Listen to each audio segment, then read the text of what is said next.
दोस्तों, आज मैं आपसे बातें करने आया हूँ। मैंने पिछले वीडियो में किसी वीडियो में आपको बताया था इंडियन आइडल और इनकी चर्चा की थी मैंने, डांस इंडिया डांस की। एक्चुअली इनके ऊपर चर्चा करते रहना ज़रूरी क्यों है कि ये जो चीज़ें हैं, अगर ये मान लीजिए कुछ सही करते हैं तो वो भी बहुत लोगों के पास पहुंचता है, और कुछ गलत भी तड़का लगा देते हैं तो वो भी लाखों लोगों के पास पहुंचता है। इवन आजकल तो ओटीटी प्लेटफॉर्म और ये सब चीज़ें हो गई हैं, टीवी और टीवी के जरिए तो लाखों लोगों तक पहुंचता ही है। और कंटेंट आजकल ऐसे ऐसे हो गए कि वो अप्रोच उनकी करोड़ों तक पहुंच चुकी है।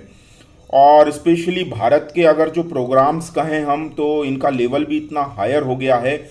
और इंडिया के कल्चर की, भारत के कल्चर की सारी दुनिया में, स्पेशली वेस्ट वर्ल्ड में, वेस्टर्न वर्ल्ड में, US, Europe, America, Australia, New Zealand, सब तरफ बहुत डिमांड होती है, क्योंकि हमारी संस्कृति और उससे मूल्यों से जुड़े हुए हैं। तो स्वाभाविक है उनको एक कल्चर लगता है। अब मैं और भी आपको ये बात बताऊं कि अ, हम जो एक परिवार प्रथा को लेके चलते हैं, वहाँ कहीं ना कहीं एक तरह का डर आ गया। व्यक्तिवादी विचारधारा जो वेस्ट की, अमेरिकन कल्चर की, जर्मन कल्चर की व्यक्तिवादी विचारधारा जो चलती है, और सफलता का पैमाना व्यक्तिवाद के ऊपर ही है, तो ये कहीं ना कहीं अब उन्हें भी डरा रहा है। हमारे पास उसके सारे आंकड़े आते नहीं हैं, हमें सारी चमक दमक ही दिखती है, उनके स्याह अंधेरे नहीं दिखते। और वहीं दूसरी तरफ हम भारत का सिर्फ स्याह पक्ष ही देखने के आदी हैं, हमें भारत का स्ट्रांग साइड नहीं दिखता। हम भारत को कमतरी में ही देखने के आदी हो गए। गुलाम भी थे हमारे, जिसको कहना चाहिए पूर्वज, बाप दादे गुलाम थे बेचारे। क्या करते, गुलामी में उन्होंने अपनी सब जो अपनी जो यश कीर्ति थी वो सब भूल भूल गए या भुला दिए गए, और करते भी क्या, भुखमरी थी, खाने को नहीं, रहने को नहीं, घरों में मुश्किलें आती थी, वो बहुत सी बातें थी। तो अब मैं आपको यहाँ कहना चाहिए चाह रहा हूँ कि दोस्तों, सबसे पहली बात तो थोड़ा सा शेयर कर दिया करो और सपोर्ट भी कर दिया करो। मोबाइल नंबर भी है मेरा 9200114611, और मैं नारायण हरने नाम से यूट्यूब पर भी अवेलेबल हूँ। और सपोर्ट करोगे, लाइक करोगे दोस्तों, तो मैं और भी अच्छा काम करता रहूँगा। लेकिन ये भी मैं कह रहा हूँ कि मुझे एक भी लाइक नहीं मिलेगी तो भी मैं काम तो करता रहूँगा दोस्तों। मैं आपको ये बता रहा हूँ। हाँ, अगर ये काम आपको अच्छा लगता है तो ज़्यादा लोगों तक ये पहुँचेगा ना, तो उसमें कहीं ना कहीं आप लोगों को भी ये फ़ायदा है कि हम एक सही दिशा की तरफ बढ़ेंगे। और आप ये मेरे विचार जो हैं, इसको आप अपने विचार भी बना के अगर वीडियो बनाएं या कहीं लिखें, बोलें, ट्वीट करें, तो भी मुझे कहीं से कोई आपत्ति नहीं है, और आपको करना भी चाहिए।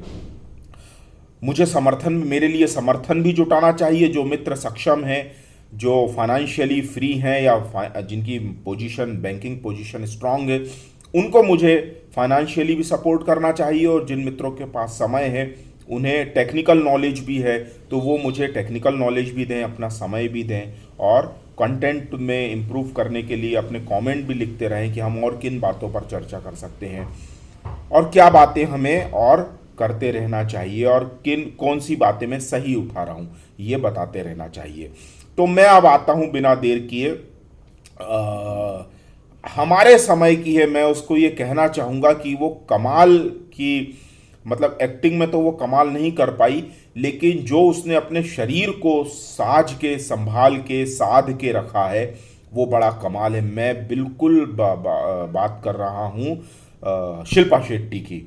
शिल्पा शेट्टी कमाल है, वो कम से कम 45 पार कर गई है। और इस समय तक आते आते हमारे ही समय के आधे लोग बुढ़िया गए हैं, और आधे लोग अपना राह ही भूल भटक के मालूम नहीं कहाँ खो गए हैं, अंधियारों में, समय के फेर में, कि वो पहचान में ही नहीं आते। लेकिन शिल्पा शेट्टी को अगर आप देखें, उसने इतने अच्छे तरीके से अपने शरीर को, एक तो देखिए, फिल्म लाइन वालों का जो शरीर है वही उनकी दुकान होती है, क्योंकि उनको अपने शरीर के माध्यम से ही अपनी कला प्रस्तुत करना होती है। इसके अलावा भी आप कोई भी हो, किसी भी पेशे में हो, हमारे लिए, आपके लिए, सभी के लिए स्वस्थ स्वस्थ शरीर एक बहुत बड़ी नियामत होती, क्या कहना चाहिए, पूंजी होती, कैपिटल होती है, एक हमारी संपत्ति होती है। तो सभी को अपने स्वास्थ्य के प्रति सजग रहना चाहिए। और पिछले कम से कम 3 दशक में मैं कहूँगा कि 92 में बाजीगर आई है। बाजीगर के समय से हम काजोल और शिल्पा शेट्टी को देखते आ रहे हैं, जिसमें वो शाहरुख खान उसको ऊपर से फेंक देता है। तो एक्टिंग के मामले में तो वो काजोल के आसपास नहीं टिकी, और फिल्में भी बहुत ज़्यादा तो नहीं कि फिर भी जो रोल किए लोगों को याद है, उनके गाने याद हैं। लेकिन कमाल की बात ये थी कि उनके फिगर पे उस समय भी चर्चा होती थी, और आज भी उनके जो उन्होंने शरीर को योग के माध्यम से या डाइट के माध्यम से जो साध के रखा है, वो काबिले तारीफ है। उसकी जितनी प्रशंसा की जाए दोस्तों कम है। हमारे आसपास जो भी मित्र हैं हमारे, चाहे वो मेल हो फीमेल हो, कोई भी हो, हमारे सर्कल में जो लोग भी हों, उन सभी को, जो महिलाएं हैं उनको तो स्पेशली देखना चाहिए, शिल्पा शेट्टी से सीखना चाहिए। और जो लोग पुरुष भी हैं और अपने आप को पुरुष होने का अहम भाव रखते हैं, उन्हें भी देखना चाहिए कि 45 प्लस में शिल्पा आज कहाँ हैं और हम कहाँ हैं और हम क्या कर सकते हैं। अब आते हैं इनकी नकारात्मकता पे, जो कि मेरी आदत है, खोजना, गलत बातों को, गलत एंगल को खोजते रहना मेरी आदत में शुमार है, और ये मैं करता रहूँगा और मुझे बहुत मज़ा आता है दोस्तों। यही मेरी अंदर की एनर्जी है। आप लोग लाइक करते हो तो बहुत अच्छी बात है, और आप लोग लाइक नहीं भी करते हो तो भी मुझे पथरा फर्क नहीं पड़ता। आप लाइक करोगे तो बहुत खुशी होगी, नहीं करोगे तो भाई आपकी मर्जी। तो मैंने पिछले वीडियो में आपको कहा था, डांस इंडिया डांस का मैंने प्रकरण उठाया था कि शिल्पा शेट्टी को हटा दिया जाना चाहिए। शिल्पा शेट्टी को हटा दिया, लेकिन जिन वजहों से हटाया मैं बहुत दुखी हूं। वो अगर राज कुंद्रा के कर्मों की सजा पा रही है, मैंने राज कुंद्रा कहा और कुत्ता भौंक दिया, तो वो राज कुंद्रा के कर्मों की अगर सजा पा रही है तो मैं ये कहना चाहूँगा कि मुझे बहुत दुख हुआ है। राज कुंद्रा के कर्मों की सजा उसे नहीं मिलनी चाहिए, लेकिन डांस इंडिया डांस से उसका हटना बहुत ज़रूरी था। वो जिस तरीके से कपड़े और अंग प्रदर्शन कर रही थी, वो भोंडा प्रदर्शन कम से कम बच्चों वाले प्रोग्राम में तो नहीं होना चाहिए, और हमारी भारतीय संस्कृति में भी नहीं होना चाहिए। और डांस इंडिया डांस में मैंने मामे भांजे का भी कहा था, तो मामे भांजे को भी हटाना चाहिए। बहुत चीप टाइप का, मतलब इनके प्रतिभा को लेकर मैं कुछ नहीं कह रहा हूँ, ये अच्छा है, खा कमा रहे हैं, पर इस तरह के प्रोग्राम में, जो बच्चों के प्रोग्राम है, वहाँ पर कुछ आदित्य नारायण जैसा कोई व्यक्ति आना चाहिए, बिल्कुल जो जिसकी प्रतिभा और जो कभी मतलब एक दायरे से बाहर अपनी कॉमेडी को नहीं लेके जाता है, बहुत संयमित करता है। सोनू निगम ने भी बहुत अच्छा काम किया, लेकिन आज के समय में Aditya Narayan one of the best anchor है। मैं कहूँगा बच्चों के लिए कुछ इसी तरह का कोई व्यक्ति ढूंढा जाए, और शिल्पा शेट्टी जैसा जो आइटम डालने की कोशिश की जा रही है, इससे बिल्कुल दूर रहा जाए। वल्गैरिटी से दूर रहा जाए, डबल स्टैंडर्ड के मीनिंग से दूर रहा जाए, और बच्चों को जो कंटेंट सूट करता है वही ठीक होना चाहिए। बार बार मैं ये कह रहा हूँ, ये प्रोग्राम डांस इंडिया डांस बच्चों का ही थीम है, इसको बड़ों के सुप्रत नहीं करना चाहिए, वल्गैरिटी के हवाले नहीं करना चाहिए। यही मैं आपको एक बात कह रहा हूं कि राज कुंद्रा का जो व्यवसाय पकड़ा गया, ED, CBI, NCR, national drug control वाली जो नारकोटिक्स, एनसीबी, नारकोटिक्स वाली जो कंट्रोल ब्यूरो है, उन सब के एक साथ हमले पड़ रहे हैं। और बॉलीवुड बायकॉट, बॉलीवुड तो हमारा कब से चल रहा है, सुशांत की डेथ के बाद से ही हम बायकॉट बॉलीवुड को, और बल्कि और पहले से, सुशांत के बाद से तो इसको बहुत हवा, एक मजबूती मिल गई है। और सुशांत को जरूर हमने खोया है, लेकिन बायकॉट बॉलीवुड जो एक हमारी मुहिम है, वो जोर भी पकड़ रही है और पकड़ना भी चाहिए। और जो यूपी के सीएम हैं मुख्यमंत्री योगी आदित्यनाथ, इनको भी चाहिए कि कम से कम हिंदी भाषियों के लिए, जो तमिल का तमिल वुड है, तेलुगु का तेलुगु वुड है, तो मुंबई में हिंदी वुड क्यों है? हिंदी फिल्मों के लिए युवाओं को दिल्ली, हरियाणा, एमपी, यूपी के जो यूथ है, बिहार का यूथ है, टैलेंट है, उनको मुंबई क्यों जाना पड़ता है? और सिर्फ मुंबई ही क्यों जाना पड़ता है? और ऑप्शन क्यों नहीं है? दिल्ली में क्यों नहीं है? हरियाणा, अपने लखनऊ में क्यों नहीं है?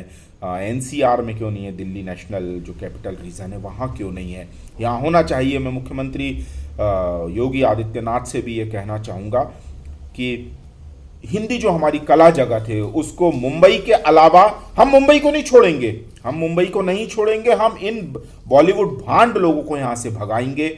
मराठी अस्मिता जो है उसको जागृत करना चाहिए, और इन जो करप्ट गंदावाड़ा फैला रहे हैं इन लोगों को यहाँ से बिल्कुल लतिया के, जुतिया के, जैसा भी, लठिया के, लठ मार के, जैसा भी हो सकता है वैसे करके, इनके बालों को मूंड के, बेइज्जत करके, गालियां दे के, पत्थर मार के, जो हो सकता है जिस तरीके से विरोध कर सकते हैं हमें विरोध करना चाहिए।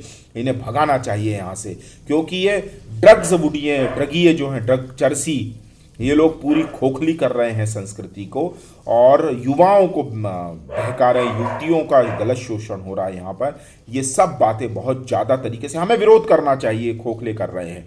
और अब मैं यहाँ पे एक बात आपको ये कह रहा हूँ कि इंडियन आइडल में भी बहुत सी बातें, वहाँ तो बहुत अच्छा चल रहा है, इसमें कोई शक व शुबा की बात नहीं है। बस मैं यही कहना चाह रहा हूँ कि जो बातें डांस इंडिया डांस के लिए है वही बातें इंडियन आइडल के लिए भी कही जाएंगी, कि इंडियन आइडल में भी जो हमारी महिला सिंगर आती हैं, युवतियां, लड़कियां आती हैं, इनको जो लस्ट वाले हैं, बिल्कुल जो नीली फिल्म, नीली चिड़िया वालों की जो उस पर नज़र बनी रहती है, इनसे बचाना बहुत ज़रूरी है। और यहाँ पर अभी पिछले समय भी एक बालिका के साथ अनहोनी हो गई थी, तो वहाँ मैं ये भी कहना चाहूँगा कि एक शाइनी आहूजा है, शाइनी आहूजा को फंसाया गया है, तो इस तरह के गलत आरोप भी ना लगे हमारे पुरुषों पे, नहीं तो पुरुषों पे जो आरोप लगते रहेंगे तो फिर पुरुष विहीन सोसाइटी में महिलाओं का क्या, फिर महिलाएं पुरुषों को ढूंढती रह जाएंगी। पुरुष जो एक सिक्योरिटी होते हैं वो भी ज़रूरी है। तो वो फेक फेमिनिज़म का मसला भी मैं यहाँ नहीं उठा रहा हूँ अभी, तो फेक फेमिनिज़म में भी पुरुष हमारे ना फंस जाएं ये भी देखना है। लेकिन जो सबसे ज़्यादा लस्ट वाले जो हैं बॉलीवुड, ये भांड जो पूरी भारत भर से जो महिलाओं को अट्रैक्ट करते हैं और वो यहाँ के फंस जाती हैं, तो कम से कम हमारा इंडियन आइडल इन बॉलीवुडी भेड़ियों से कम हमारी महिलाओं को बचाता रहे। और मैं और भी पिछले वीडियो में भी मैं ये कहता आया हूँ कि ये इस्लामिक कल्चर ना ज़बरदस्ती ना थोपा जाए, यानी जैसे ज़बरदस्ती हमारे प्रतिभागियों को सलाम और आदाब और ये सब करवाया जाता है, तो ये सब ना करवाया जाए। हमें कोई आपत्ति नहीं है, अभी मोहम्मद दानिश ये बहुत अच्छा गा रहा है, ये अपने कल्चर के अनुसार आदाब और ये सब करता रहे तो वो कोई दिक्कत नहीं है। लेकिन ज़बरदस्ती हिंदी जो हिंदू लड़कियां हैं, हिंदू प्रतिभागी हैं, उन लोगों से बेवजह इस तरह के गाने गवाए जाते हैं, बेमौसम गाने गवाए जाते हैं, और किसी भी ऐसे आधे हिंदू और मुस्लिम टाइप के कलाकार, ज़बरदस्ती के फालतू के कलाकार को अतिथि बना के अगर यहाँ ले जाया जाता है और बेकार की एक इस तरह की कला को थोपने की कोशिश की जाती, तो इससे बचना चाहिए। हम हमारे संस्कृति में समृद्ध हैं, हम हमारी संस्कृति में समृद्ध हैं, हम हमारे कामों में समृद्ध हैं। हम दाल भी बना सकते हैं, चावल भी बना सकते हैं, खिचड़ी भी बनाई जानी चाहिए, लेकिन बेकार के प्रयोग नहीं करते रहना चाहिए। उम्मीद है कि मैं विषय से ना भटकते हुए आपको कम शब्दों में ये समझा पाया हूँ। कोशिश करता हूँ मैं 10-12 मिनट का ही वीडियो रखूँ, ज़्यादा लंबे वीडियो में हो सकता है कि डाटा ख़त्म हो जाता हो, तो मैं कोशिश करूँगा कि इन सबको बहुत कम से कम शब्दों में, कम टाइम लेते हुए और तेज़ी से बोलते हुए मैं आपको ये सारी चीज़ें बता पाऊँ। तो मेरा एट द एंड मेरा वीडियो का यही मैं कंक्लूज़न कहना चाहूँगा कि आप कम से कम लाइक शेयर करते जाएं दोस्तों, कमेंट करते रहें और सब्सक्राइब करें, मुझे सपोर्ट भी करें। 9200114611 है। जो मित्र सक्षम हैं वो फाइनेंशियली भी सपोर्ट करें, और जो मित्र सक्षम नहीं है वो समय दे के, कॉमेंट दे के, लाइक करके, कमेंट करके मुझे समर्थन देते रहें, सपोर्ट करते रहें। एक लाइन में मैं ये बोलना चाहूँगा कि हमें हमारी संस्कृति को बचाना है। हमें ऐसा भी नहीं करना है कि इसका बायकॉट, उसका बायकॉट, उसका बायकॉट। हमें बॉलीवुड का बॉयकॉट करना है, मुंबई का नहीं। यानी हमें हमारी फिल्म इंडस्ट्री को साफ रखना है। हम हमारे टैलेंट को ऐसा नहीं करेंगे कि इसको भगा दें, उसको भगा दें। थोड़ी बहुत तो गंदगी सभी जगह रहती है, ऐसा नहीं हो सकता कि बिल्कुल 100% अमृत ही अमृत हो और वहाँ विष ना हो। कुछ बूंदें तो विष की होती हैं, लेकिन ऐसा नहीं होगा कि सारे प्याले और घड़े विष से ही भरे रहें और अमृत फर्श पे बिखर जाए और फैल जाए। तो हमें अपने अमृत के प्यालों को, घड़ों को बचाना है और विष के प्यालों को समंदर में ख़त्म करना है। Thank you very much.